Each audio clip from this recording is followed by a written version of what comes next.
নমস্কার, আশা করি সবাই ভালো আছেন। অনুজ ব্লগ চ্যানেলে আপনাদের সবাইকে স্বাগত। আগেই বলেছিলাম এক ভিডিওতে সব কিছু বলা সম্ভব নয়, তাই যেখানে শেষ করেছিলাম সেখান থেকে আবার শুরু করা যাক। আগের ভিডিওটি যারা দেখেননি তারা ইউটিউবে গিয়ে দেখে আসতে পারেন, উপরে লিঙ্ক দেওয়া আছে। যাই হোক, আমরা চারধাম থেকে বেরিয়ে পড়লাম 11:30 নাগাদ। আমাদের খিদেও পেয়েছিল খুব, যেহেতু আমরা সকালেই বেরিয়েছি। আমরা প্রথমে ভেবেছিলাম এখানেই কিছু খেয়ে নেব, সেই অনুযায়ী আমরা ড্রাইভার কাকুকে বললাম, বাট উনি বললেন এখানে না, এর পরের ডেস্টিনেশনে গিয়ে আমরা খাবো।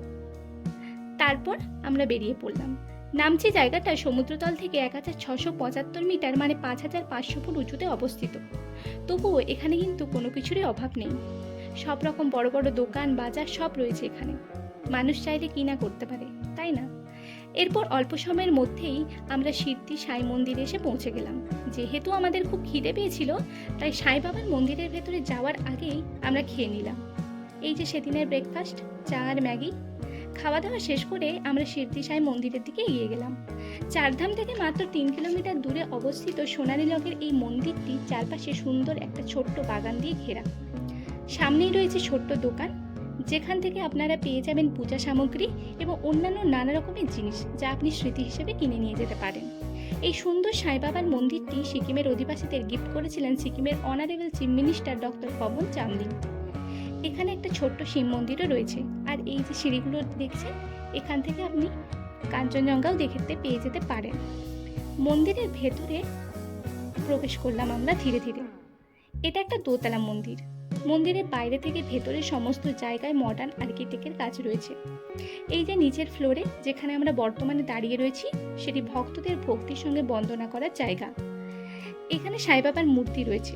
সেদিন এখানে অনেক ছোট ছোট বাচ্চা কাচ্চারা ছিল, বোধহয় ওদের কোনো একটা অনুষ্ঠানের প্রস্তুতি চলছিল।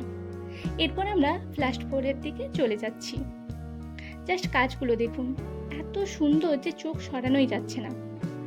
সিঁড়ির পাশে টবে টবে ছোট্ট ছোট্ট করে গাছ লাগানো রয়েছে। সুন্দরভাবে মন্দিরটি সাজানো। মন্দিরের ভেতরে এক অদ্ভুত নিস্তব্ধতা আছে, যেখানে এলে একটা অন্যরকম অনুভূতি কাজ করে। এখানে এই যে স্ট্যান্ডটা, তাতে অনেক দড়ি বাঁধা রয়েছে, বোধহয় মনস্কামনা পূরণের জন্য। লেডিস জেন্টস আলাদা করে ভাগ করা রয়েছে। কথায় আছে না, বিশ্বাসে মিলায় বস্তু, তর্কে বহুদূর। মন্দিরের ওপরের কাজটা দেখে আমার প্রথমে মনে হলো যেন মহাকাশে পৌঁছে গেছি। কি অসাধারণ! এখানে সিদ্ধি সাই বাবার মার্বেল দিয়ে নির্মিত একটা স্ট্যাচু রয়েছে, তার সঙ্গে সাই বাবার অনেক পেন্টিং রয়েছে এবং ভগবান বিষ্ণুর 10টি সুন্দর সুন্দর পেন্টিং রয়েছে। মন্দিরটি খুব সুন্দরভাবে সুসজ্জিত রয়েছে, তার সঙ্গে এই অদ্ভুত কারুকার্য দেখলেই চোখ জুড়িয়ে যায়। সাই বাবার পাদুকা, সিঁদুর আর প্রসাদ। আজ এই পর্যন্তই, আবার দেখা হবে। Till then, be happy and stay safe. ভিডিওটি ভালো লাগলে please like, comment and share and subscribe my YouTube channel. Thank you.